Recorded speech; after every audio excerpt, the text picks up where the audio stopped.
Hello everybody, welcome to Draw for Initiative. Tina, Sarah, artists, painters, weird minds, and board gamers. That's the first time you call me an artist. Just the first time on camera.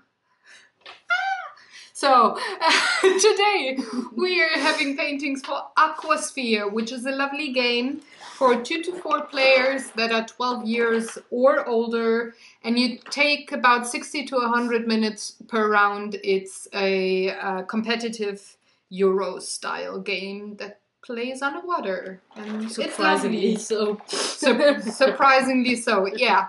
So, disclaimer or spoiler, we painted both of the paintings today and decided to shoot right away because we got something funny for you. Yes. But let's start with, what did you focus on in your painting? Fun. And you? Well,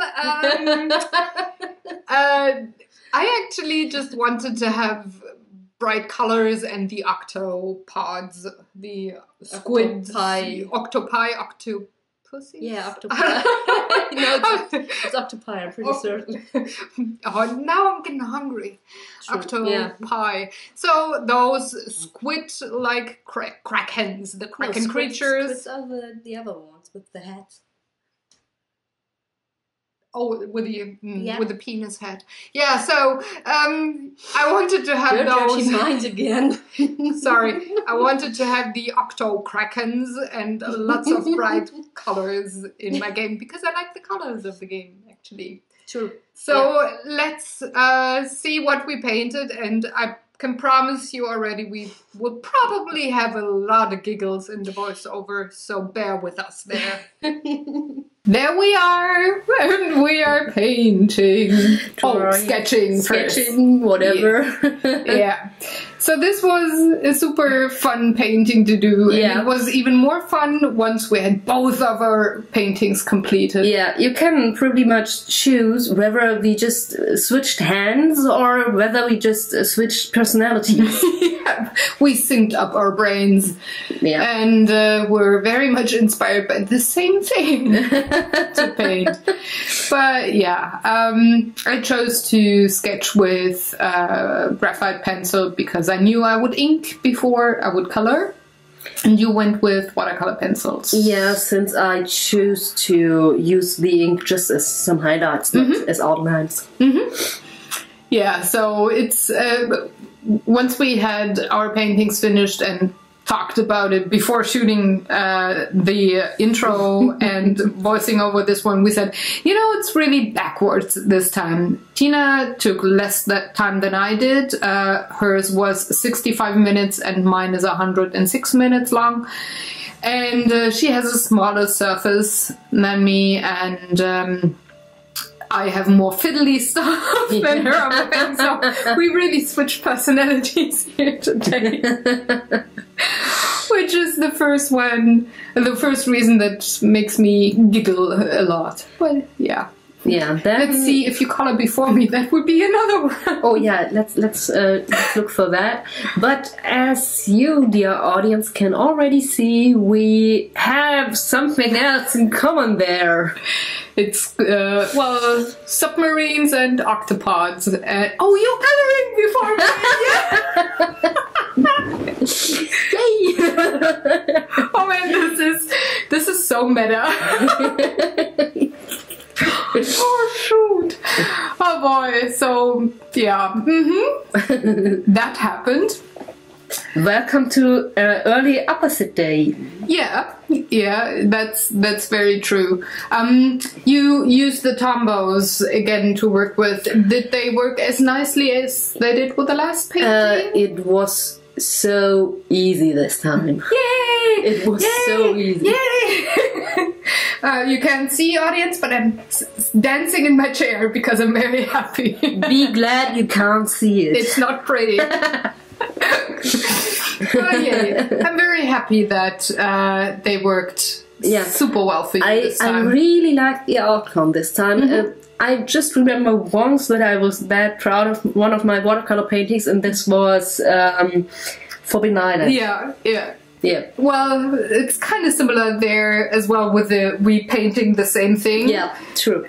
Maybe that's like a theme or something that we should pursue for us to not screw up so much. Maybe like once a month, just to, you know, make it more interesting. Sometimes screwing up and sometimes not. Yeah. We'll see how. That's a nice green. I didn't see how you made the seaweed or grass or whatever algae. So that's very interesting. This time I'm layering a little. Just a little, just with 2 colors, not more. Well, 2 is enough usually for the markers to have really light and shadow, and you don't really need a medium tone. You can have it, but you don't have to. And I don't really spend too much time into detailing because Rhoda does already make that stuff for me. So Nice. And you are still outlining with your ink. I'm inking the first time. I will ink in the end once again, but I'm inking with a 0.3 pen here, but decided to have thicker lines later. Yeah, I made the refill.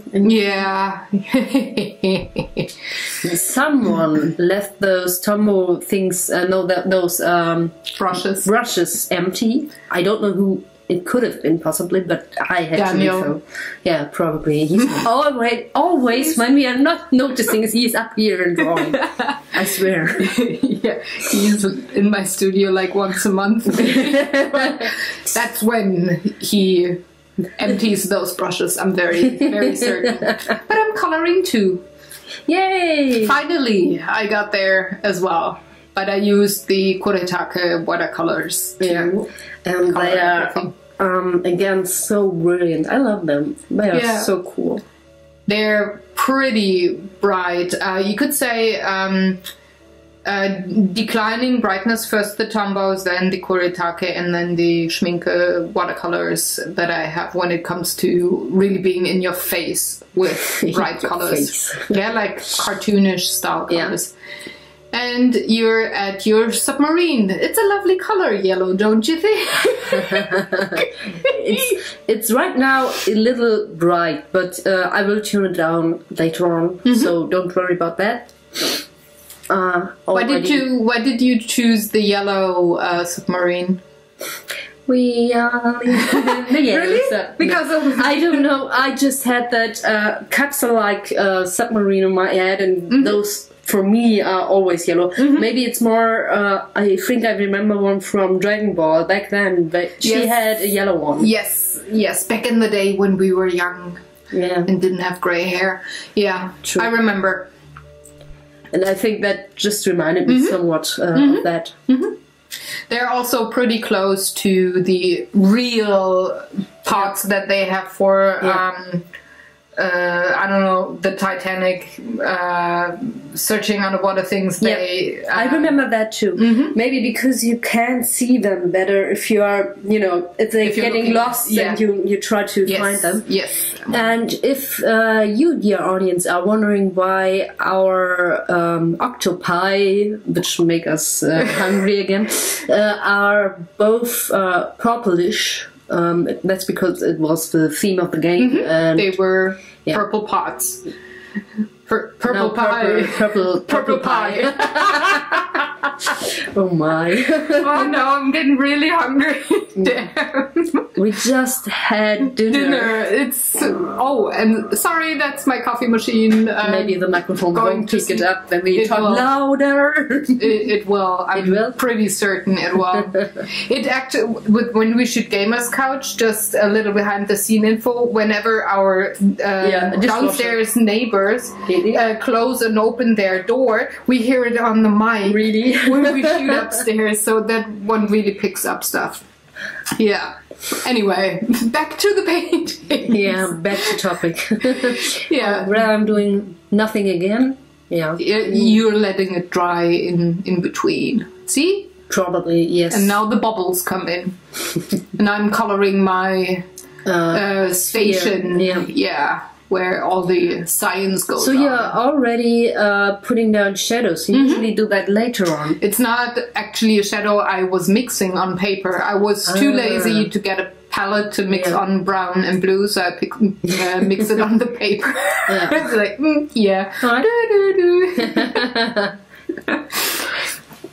But yeah, what to do? And you know, I'm getting to my submarine as well, and I'm giggling already because, well, there it is.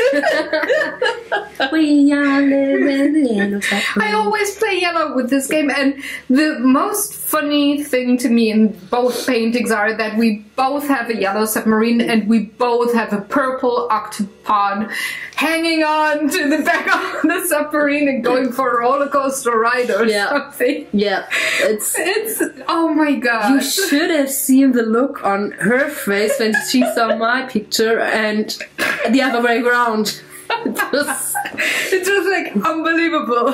What the heck?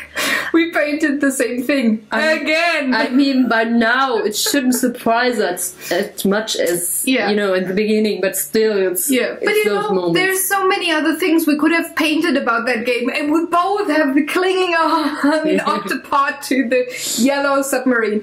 It's like, what the heck was going on? That we're so similar this time around with our paintings. Not talking about what we would paint beforehand, not even saying, oh, I got an idea like in this and this direction. But it's more like, first thing we look at the picture of the other and it's like, oh fuck. We painted the same thing. So we giggled a lot tonight. But I mean, I'm again not surprised because of the synced brain, I guess. Oh, well, what to do? I'm just shaking my head here. I mean, you can't see it in the audience, but it's like, what the heck? I mean, But I'm finally getting around to coloring my underwater part, and this was actually the most scary thing because I had to pull the turquoise blue into the sandy part just to have it tinted blue, and I didn't try that before, but I thought, well, if the color behaves logically, it should just give it a tint. The blue on my seafloor and not have a deep green kind of a floor, and good God, it worked. This was really scary there, and I thought, should I maybe not pull in the blue to not ruin the painting? But then I thought, what the heck, you could always repair it somehow. But lucky for me, it worked. So it worked out quite well. I really like your picture, and also I like the idea of letting the octopi hanging out of that frame.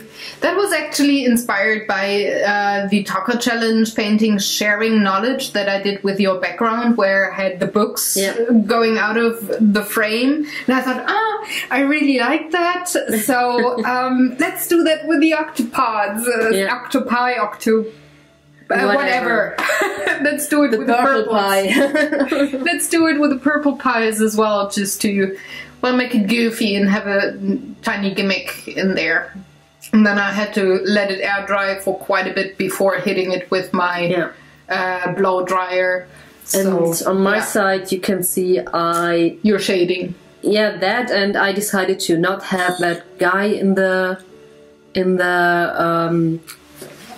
what is called in the submarine? Yeah, in the submarine window. So I just put down that reflection of that seagrass, and I was quite surprised how well it worked out. Also, the shadowing was it was good. I didn't have the yellow that right, and I put down some water and some blue. just to have that color repetition there, and yeah, it's better for the eyes. Yeah, I think you not painting the driver of the submarine actually really makes the octo purple pie the focus. Otherwise, it could have maybe taken away from the octo pie. So I really like that you made him the focus of your painting. It's really, really cute, and I like the color combination a lot. That worked out nice. Yeah. With yellow and purple. We talked about that before I started painting, whether to use a cold yellow or a warm one. Yeah. You actually would run for the warm one, as we just saw. But I have a warmer purple as well. Yeah. And I was like full on bluish, cold colors. Yeah. The why we were talking about that is yellow is the opposite color of purple on the color wheel, and usually they don't sit well together next to each other. If you mix like a warm purple with a cold yellow, it just looks kind of off. It's not really harmonic. But if you stay warm and cold, like you see in the both painting of ours, it works. Yeah. At least it works well enough there. Yeah. So I'm quite pleased with that. Yeah. I decided to outline everything with a thicker ink pen there, just to give it an even more comic-y, cartoonish kind of a look. Some of those lines really were covered and you couldn't see them, so I decided to go over them again, and I added a bit of Tombow marker at the end as well. Yeah, I see. Nice. To fill in the squeezy things of the purple pie. I just spared me the details. What are they called? Noppen. German lesson of the day. Noppen. Yeah, that's what we call them, but whatever they're called, the squeezy things at the legs. If you know, just put it in the comment section. It's our English lesson for the day. Thank you very much. Teach us. So yeah, that finishes off our paintings. Let us know in the comment section below which one you prefer, or if you even have a favorite one. Also, let us know if you have a specific game you want us to paint scenes for. And do the good YouTube stuff, like, share, subscribe if you haven't already. And we'll see you next Wednesday at 9 AM CET. Back on the channel. Yeah, true. With a new game. I certainly hope so, that we will. Yes. Please come back. Please. Please. We will do well. Promise. Alright, have a very good day, everybody. Bye. Bye.